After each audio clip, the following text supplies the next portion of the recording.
दिल्ली पुढे नाक घासणं, हे प्रकार आधी झालेले आहेत. काँग्रेसच्या राजवटीत सुद्धा दिल्लीतून सगळ्या हालचाली होत होत्या.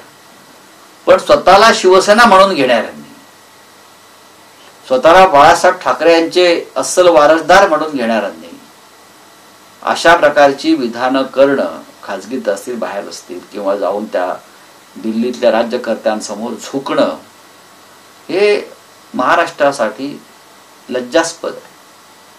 मी जे बोलतोय ते 100% सत्य आहे, सांगतोय ते 100% सत्य आहे. नसेल तर त्यांनी माझ्याशी प्रतिवाद करावा. हे असंच घडलेलं आहे.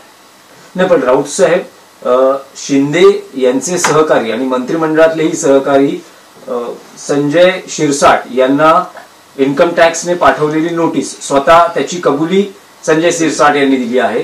त्यानंतर शिवसेनेचे खासदार डॉक्टर श्रीकांत शिंदे यांनाही इन्कम टॅक्सची नोटीस आल्याचं जी काही माहिती समोर आली, आता त्यांनी खरं तर त्याचं खंडन केलेलं आहे, पण तशी माहिती असं म्हटलं जातं की शिरसाट यांनीच दिली. आणि शिंदे यांचा दिल्ली दौरा, तुम्हाला काही कनेक्शन वाटतं का?